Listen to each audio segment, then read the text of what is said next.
It's the Daily Doug. Hey y'all, welcome back to the Daily Doug. Thanks for being with me today. My friends, today is a Friday. We are finishing out the work week, and do I have a masterpiece Friday for y'all. We're listening to some Abbey Road by the Beatles today, my friends, and I'm so happy that you are here. Now, you may be thinking, Doug, the album's been on your wall, like, for the life of your channel. Are you meaning to tell me that you've never listened to Abbey Road? Well, here's the story. Yes, I have heard most of the songs from this album, but here's the story. So last month, we were doing a Doug on Demand with our top tier patrons over on Patreon, and we were listening to a lovely set of variations that was composed by one of our Council of Doug's members, and it just happened to be a composition based on I Want You, She's So Heavy by the Beatles. And of course, I'm familiar with that song, but as the variations continued, I realized that there were portions of that song harmonically and melodically that I didn't recognize, but I could tell that it was a part of the original song. It was being reused as source material for the variations that our friend was composing. And as we got done listening to his very lovely composition, I made a passing comment that, I'm a Beatles fan. I've heard a lot of these Beatles songs, but some of them I've heard more than others. And that was one that I need to hear more of, because there's obviously stuff in that song that I was unfamiliar with. And not missing a beat, our friend said, dude, the album that it's on is up there. You've had it on your wall since like the beginning of your channel. And I was like, oh, oops. So, yeah, y'all, by the time I became a Beatles fan, which wasn't really until I met Megan. It wasn't until around 1999, 2000, I was getting done with my college age undergrad, right? And Megan's a big Beatles fan. She's a few years older. She had older siblings. I'm a few years younger. I'm the oldest sibling in my family, and my parents weren't even really into the 60s, y'all. So I wasn't brought up with, oh, the Beatles are this huge thing. I was a relative newcomer, and so I'm like, Megan loves this band that I've heard about a lot, but I've never really listened to a bunch of their music. So by the time I got to become a Beatles fan, the way that we listened to music was on these little MP3 players, and we listened by track, not by album.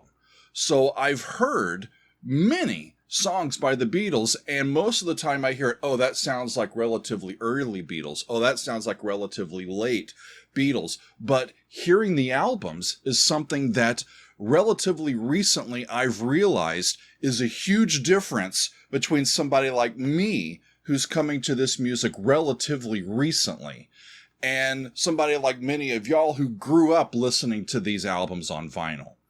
And it's a whole different way of hearing this music. And so I decided, y'all, I need to listen to Abbey Road all the way through and just make sure that I have the experience of hearing the album, just like y'all did. So that is what we are up to today, my friends. We are going to finally listen to Abbey Road all the way through. And this Friday, today, we're going to listen to all of side 1. Next Friday, we're going to listen to all of side 2.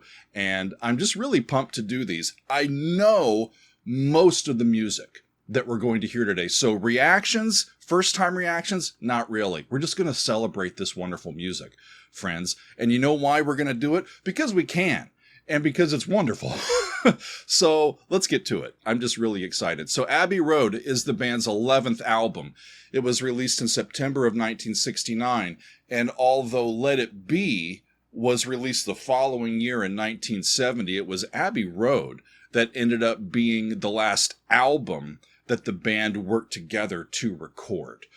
And over time, the album has become regarded as one of the band's best, but also one of the all-time best albums that has been recorded. And this was the album where they were able to step up a bit of technology as well. They recorded this one on an 8-track reel-to-reel machine instead of the 4-track machines that they had been using previously. And this was their first album to not ever even have a mono mix. By this time, we're doing stereo stuff, and it's a whole new world, right? So on side 1, we've got 6 songs, and it looks like the lead singing is divided up relatively nicely. We've got 2 songs that John's going to lead, 2 songs that Paul's going to lead, a song that George is going to lead sing, and one that Ringo is going to sing lead on. That's pretty cool. And it's a long side at almost 25 minutes.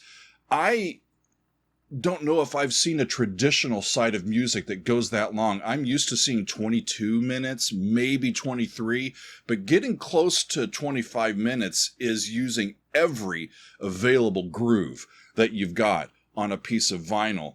And I did pay close attention to which version that we're going to listen to today, my friends. I have decided to go with the worldwide reissue, the 40th anniversary edition of the album that was released in 2009. That was when the album was remastered. And that's the one that's most readily available in terms of a relatively older mix. And that's the one that I was encouraged to look at. So that's what we're going to do. So, my friends, let's waste no more time. We've got John Lennon on vocals, guitars. He's on keyboards. He's on some effects. He's on some percussion. Paul McCartney, also on vocals, bass guitar, regular guitars, keyboards, effects, percussion. George Harrison, vocals, guitars, bass guitar, keyboards, and percussion. And Ringo Starr on drums and percussion and some vocals. They are joined by George Martin, their wonderful producer. He's playing some organ and some harpsichord and some percussion. And Billy Preston steps in to provide some Hammond organ on, on a few tracks. So let's get it going, y'all. Here's what I'm going to do. I have got this set for a gapless play, and I want to recreate as much as I possibly can the experience of just listening through the record. So I have it all set. We're going to listen to all of side 1, all 6 of these tunes together from front to back. I'm going to try not to stop it too much. Because I just want to experience the songs with all of you. So if I stop it, we'll give it a shot and talk about it a little bit. But it's my goal to just enjoy the music, sit back and relax. I'll tell you what I hear. I may play along a little bit, and I may not be able to resist playing along a little bit. But I'm ready to go. We start off with a song called Come Together. And this is John on lead vocals. This was also a double A side single with Something, which comes next on the album. John was inspired by the ongoing protests of the Vietnam War. He participated in some nonviolent protests, and he also was borrowing some ideas a little bit from Chuck Berry to compose this song, and we get this wonderful tune called Come Together. So, my friends, let us embark on side 1 of Abbey Road by the Beatles. Here we go. And right out of the gate, you get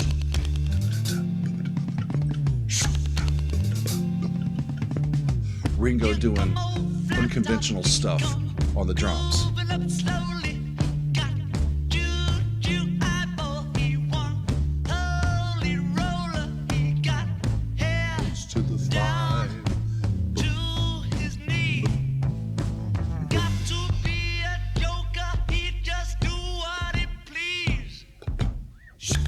John's in pentatonic minor, y'all.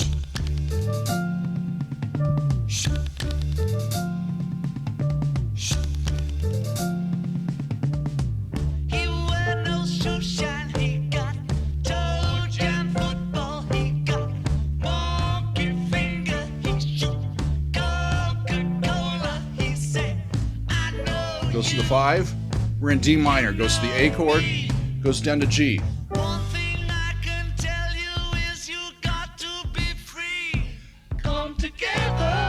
To the 6, 5, 4, to the 5. and you got your song. And it's just got a lot of spunk, especially with these open sections here before they come back into it. Great songwriting.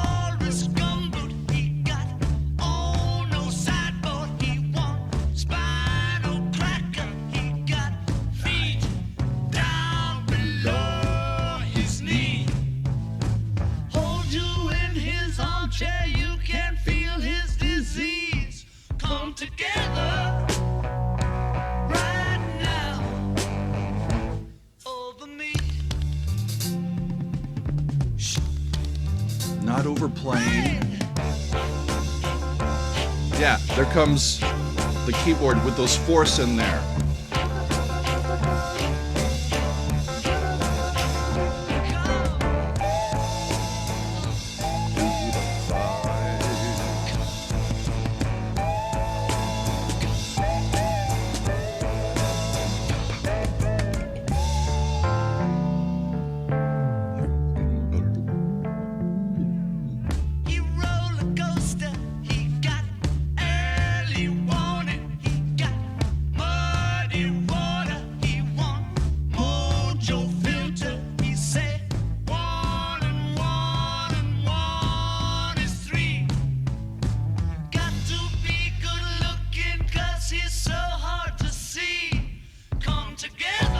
Wouldn't it be great if we came together right now?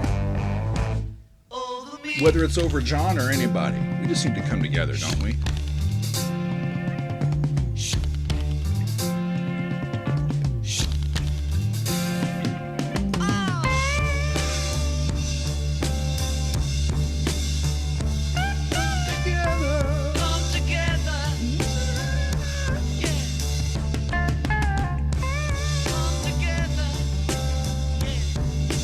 Again, not anything virtuosic, but just really sturdy, great sounds.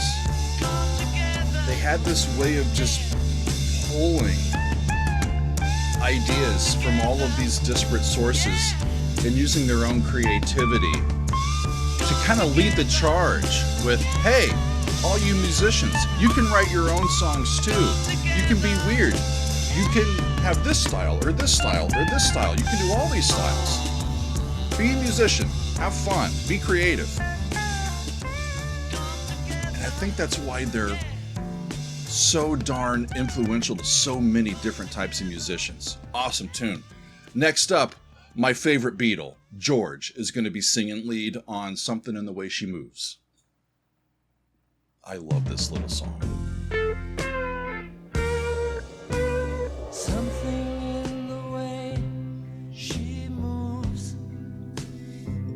Harmony here,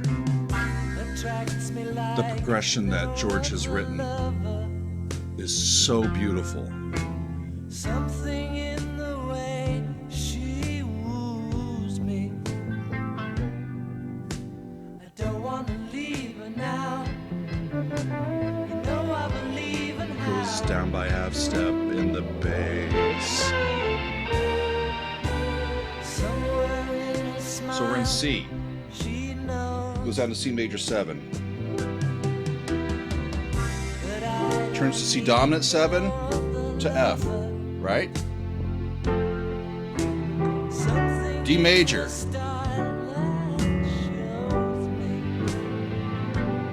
Goes to A minor. Down to G sharp, to G natural. D7 over F sharp. Then F, then you get E flat, G7. Resolves to A! How about that? A major. You're asking me, G sharp, F sharp to D. I don't know. Flat 7. It's just so frickin' darn cool, isn't it?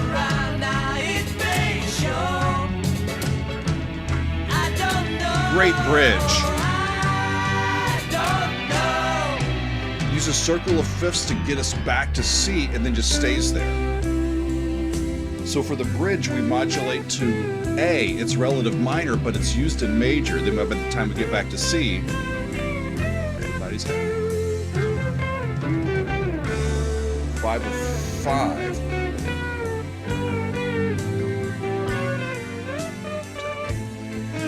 Bass down to G sharp, to the G, to the F sharp, to the F, then E flat to F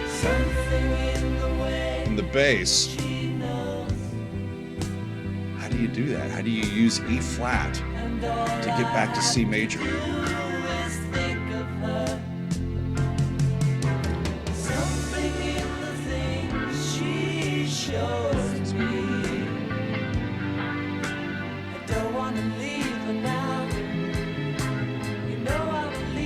One of my favorite love songs. Resolves to the major A chord. Then it lands on the C. I do want to stop this and show you how that works a little bit. Okay, stop. So, yum ba da dum yum.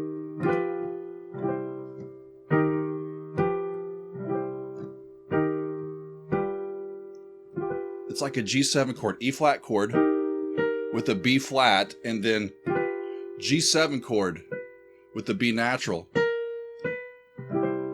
Te, ti, do is how he tonicizes C and leads back to it, using the flat 3, the chord from C's parallel minor, to set up a move to its dominant. And it's just really, really fun. Okay, y'all, I don't want to stay stopped for too long. The next song is called Maxwell's Silver Hammer. I read a bunch about this song. I don't think I know it, friends. This song's title is unfamiliar to me. Apparently, it was written primarily by Paul, and the recording process for this was very long and very tedious, and it added to the tensions between the band members that were already present at that particular time.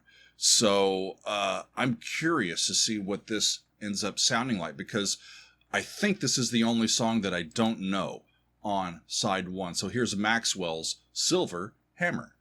Here we go. Joan was quizzical, studied metaphysical science in the home. No, I haven't heard Late this. nights all alone with a test tube. Oh, oh, oh.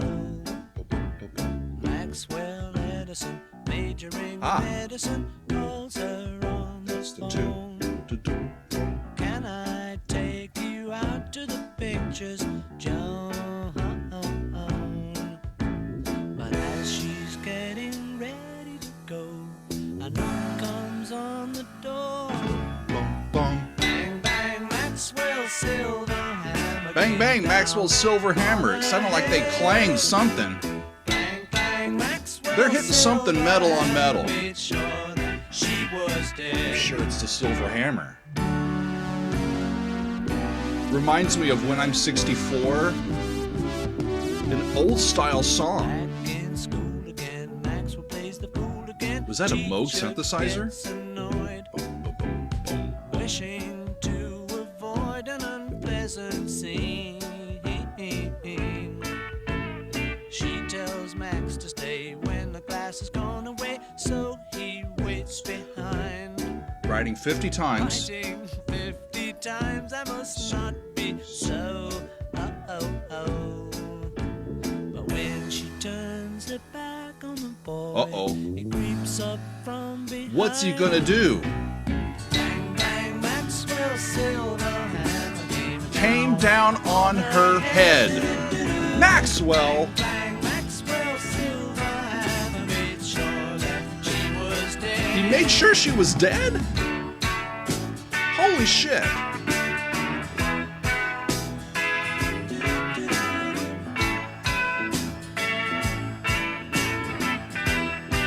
Two, 5, 1. Goes to the 6. That was fun. PC 31 said we caught a dirty one. Maxwell stands alone, painting testimonial pictures. Oh, oh, oh, oh. Rose and 6 goes to 2.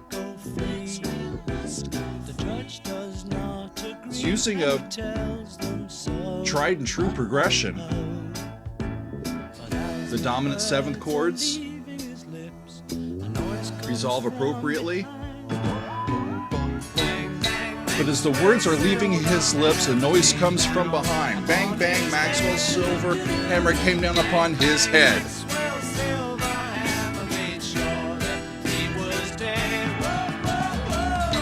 Now he off the judge. What the fuck, Maxwell? See, this is why I'm doing this. Never heard this before.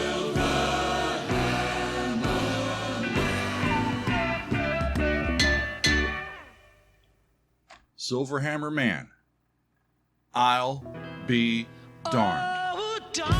Right into Oh Darling. Cool. Another kind of old school tune, a doo-wop tune.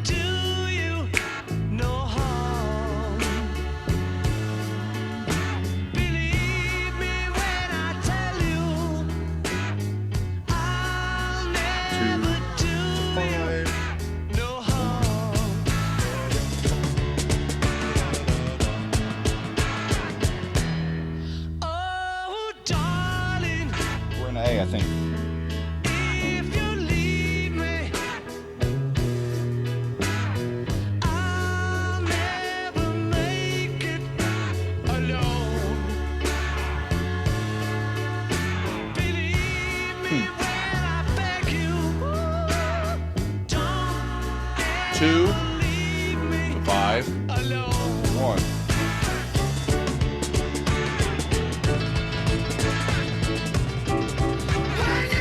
Goes to the floor. Take it, Paul. Woo!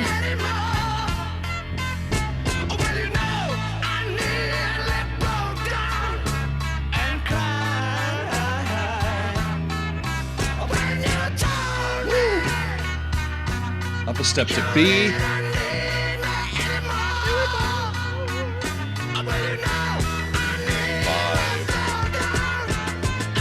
The German augmented 6 chord to the 5.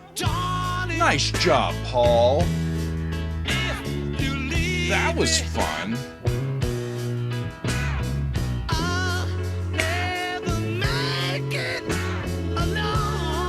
Right. I read that Paul, they only sang this like once a day in the studio because it was so hard on his voice to do. And they did it like once a day for several days until they got a tape that they liked. 1 turns into a dominant, goes to the 4. Woo! Yeah. I'm a little out of tune.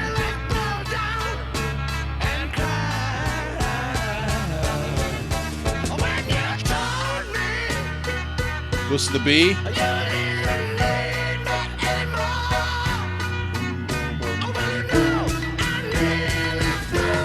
There's the German augmented 6 chord. 2 to 5. Ha! F dominant 7. That leads to the E chord is what I was hearing.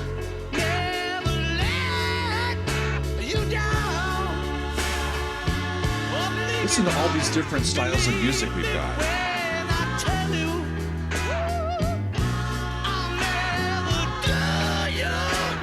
Come on now, Paul. You got it.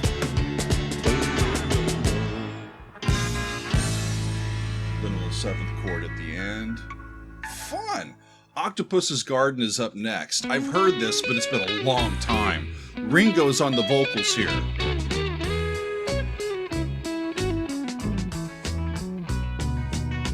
I'd like to be under the sea in an octopus's garden in the shade.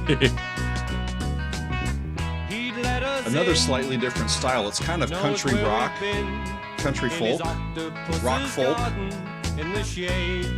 There's your 5. I'd ask my 6. friends to come and see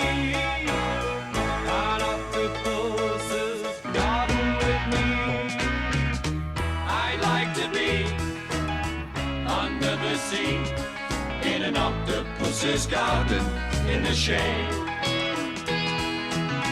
We would be warm below the storm in our little hideaway. It's great to see beneath the waves. Ringo still so active and vibrant these days, isn't it? All these years later. In an octopus's garden near a cave. He had this song, the idea for this song while he was vacationing in Sardinia. I'd like to be under the sea in an octopus's garden in the shade.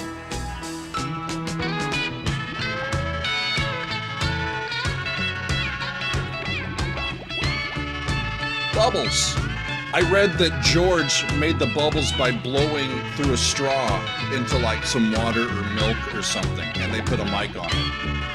And that's how we get the bubbles.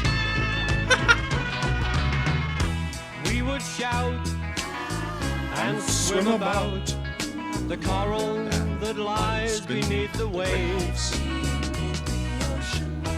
Oh, what joy for every girl and boy, knowing they're happy and they're safe. Yeah, every girl and boy would want to know that the octopuses are safe and happy on the ocean floor. Just like we should be happy, you and me. Let's be free. Like the octopus in his garden. Lovely. 6. 1. How about that? And before we end this side, I wanted to stop it, and I want to talk a little bit about that song, and I want to talk about what's coming next. So like I said, I read that Ringo was vacationing in Sardinia the previous year, 1968, and he was aboard the yacht of the comedian Peter Sellers, and apparently he had ordered some fish and chips, but he got served squid. And he got served squid by mistake. And Ringo, being the lovely person that he is and the inquisitive person that he is, he ends up striking up a conversation with the chef. He ends up talking with members of the staff of the boat, including the captain. And they start talking about squid and octopus and all of these different things and how these octopuses travel along the ocean floor. They assemble these little stones and these colorful objects, and they create these little gardens for themselves. And he had this idea for a song. And then George helped him complete the tune, but the tune's all Ringo, isn't it? Just a lovely little song. So we end side 1 on the song that started this whole thing for us. I Want You, She's So Heavy. John's on the lead vocals here. And like I said, there's more to this song than I remembered, or that I think. And I'm really looking forward to hearing it. It's a longer tune than I recognized. It's over 7 minutes. And when they completed this song on August 20th of 1969, it's noted that this was the last time that all 4 Beatles were in the same room as the Beatles. So this was one of the last songs that the band ever finished. John's point of view here, he's pouring out his love for Yoko. It's an emotional song, and as I remember, it's an emotional performance. He's not beating around the bush. He says, I want you so bad, it's driving me mad. And apparently, he was really persistent with the band to get this exactly right. They played over 30 takes on this song trying to get it right, and eventually they ended up taking portions from 3 different takes and splicing them together to create the completed song. So let's finish out Abbey Road, side 1, with I Want You, She Is So Heavy. Here we go.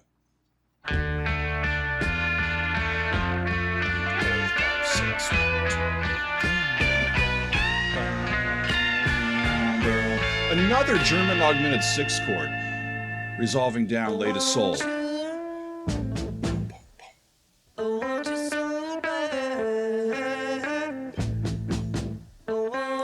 don't remember the number of pops. There was.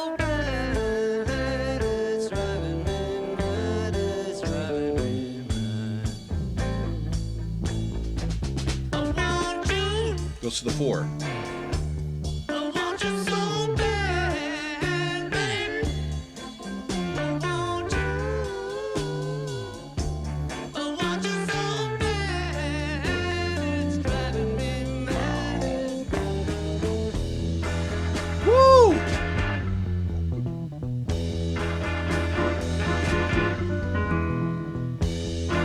Dominant flat 9.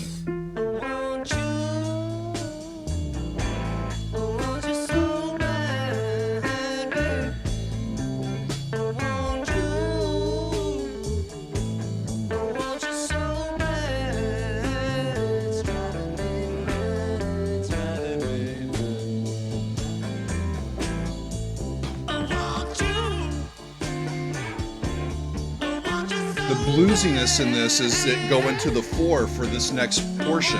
They just move to the area of the 4 chord and do the progression there.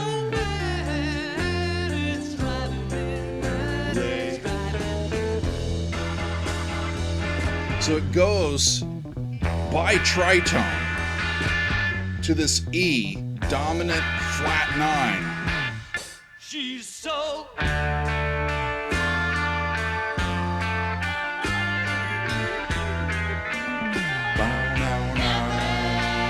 B flat down to the A.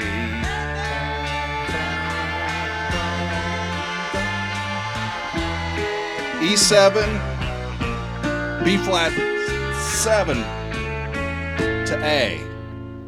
And that's that German augmented 6 chord that's resolving to the 5. They didn't even know they were using some chromatic leading tone chords, but there they are. They work just great.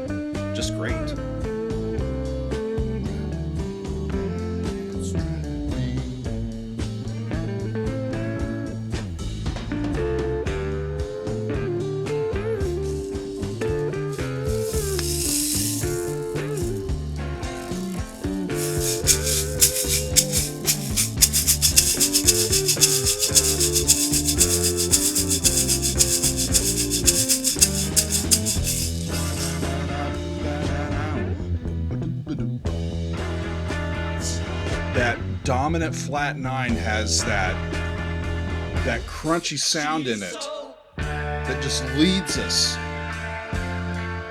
back into this section.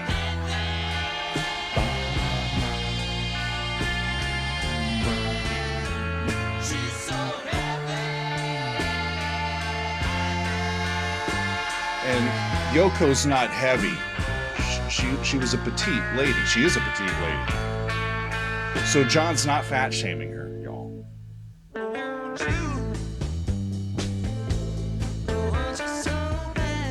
So they end up on these A dominant chords, and when they stay in A, they just leave it and just stay.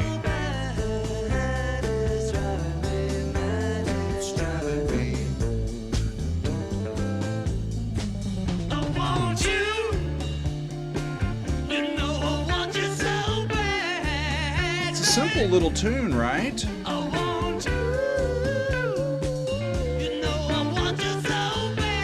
But I had forgotten about all the little harmonic movements in this.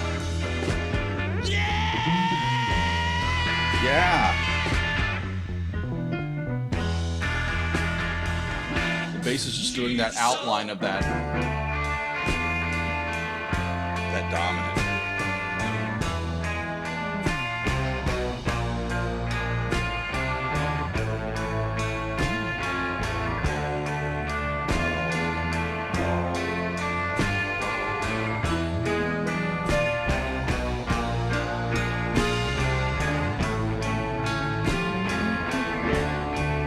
Is that A augmented?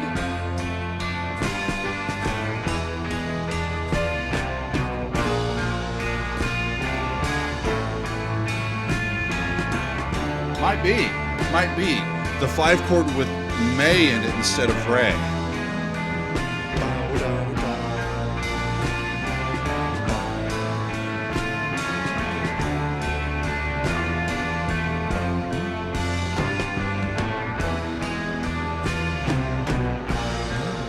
Each one of these 6 tunes on this side of music brings to the forefront a slightly different kind of inspiration, musical style and musical inspiration. And they somehow make all of these songs sound like the Beatles.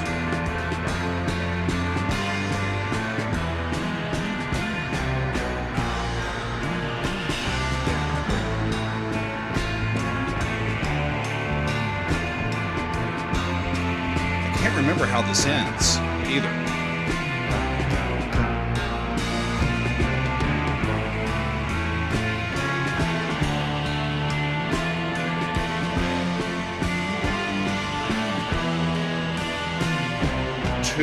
To flat 6 to 5. Really cool move. They've got some effects coming behind it in the background. It's upping the tension. I can't remember how this finishes.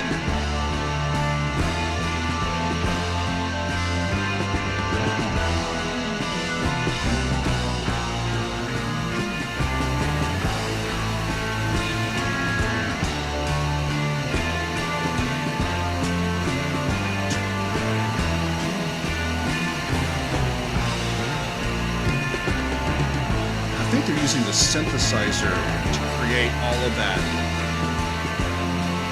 noise. It almost sounds like white noise.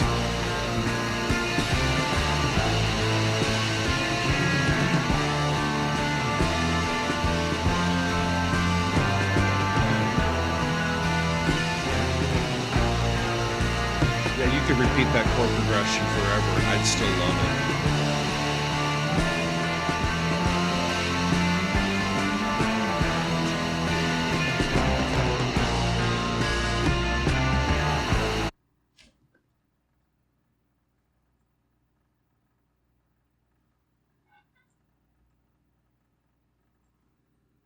No, that's the end of the track. I thought I had a problem with my computer, like the internet cut out. That's how it ends. It's like, okay, y'all, we made it to the end of the groove. That's all for side 1. No foreplay or anything, just cut us right off. Wow. It's such a fun listen, isn't it?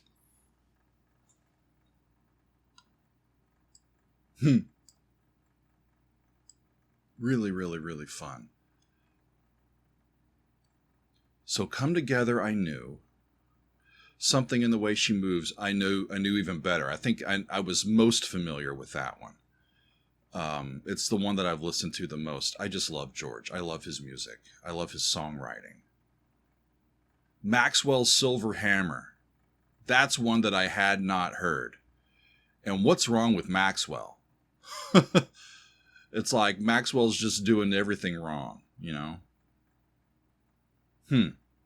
It's too bad that the members of the band had a negative remembrance of recording that song. I thought it was really quite fun.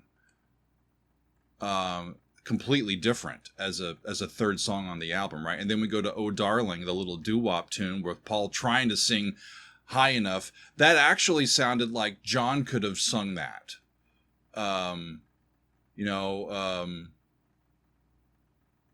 When John did Twist and Shout and was up there kind of scratching and yelling at the top of his range. But Paul is on lead there. Paul wrote it, so why not?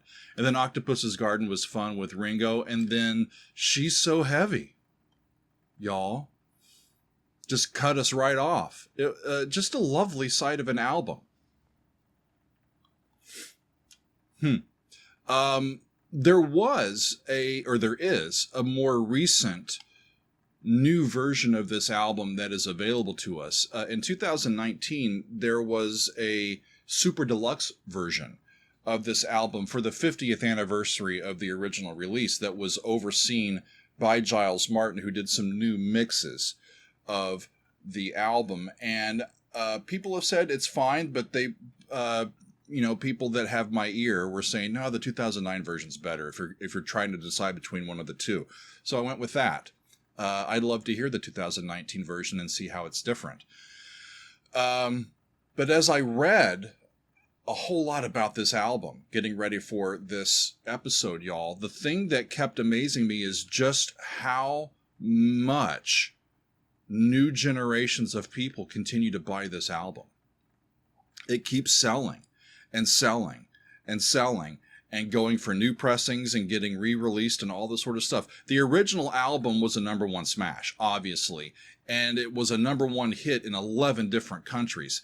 But the 40th anniversary reissue that we just heard was in the top 10 in 7 different countries. 40 years later, enough people rebought Abbey Road to get it that high on the charts. And then 10 years later, the 50th anniversary, with all of the new stuff, it went back to the top of the charts in 8 different countries, including the United Kingdom and the United States. So the people love their Beatles, and they're not they're not afraid to keep buying the same album over and over and over again because they love it so much. I do too, friends. The backstory to why we have that particular vinyl. Megan and I live near Princeton, New Jersey, and in Princeton, New Jersey, there is a lovely record store called the Princeton Record Exchange. It's one of the better record stores that I've ever come across. It's got a huge selection, and we love going in there and perusing and doing business with those lovely folks. And back in the day, like 25 years ago, when I was doing my master's, we were shopping in that store, and we came across this copy of Abbey Road, and it had the vinyl in there and the whole thing, and it was on sale for like $3, and of course it was used, but Megan's like, I want to have that, so we bought it, and we've had it in our possession for a long, long time. We bought it decades before we ever got a turntable, and I've tried to play it a couple times. It's too scratched to really be worth playing, but it has a lot of sentimental value to us, and so that's why it's been up there for so long. And I never actually listened to the actual album until now, and I had a good time. So we still have side 2 to get to, my friends, and that is next week, next Friday. Like I said, I knew 5 of the 6 songs on side 1. As I look at side 2 for next week, there's a bunch of tunes. Here Comes the Sun, I know, because I've heard that one. You Never Give Me Your Money is one I'm less familiar with, but I know that that rings familiar. Then a song called Sun King doesn't ring a bell. Mean Mr. Mustard doesn't ring a bell. Polythene Pam does not ring a bell. Right in the middle of the side. And then we get the great suite that finishes out the album. She Came In Through the Bathroom Window, Golden Slumbers, Carry That Weight, and the end. And then the album ends. And I will say this, I'll talk more about it next week, but there's been some talk about, do I know that there's a hidden track at the end of the album? There are people that want it to be a surprise, but they list it. They list it right here.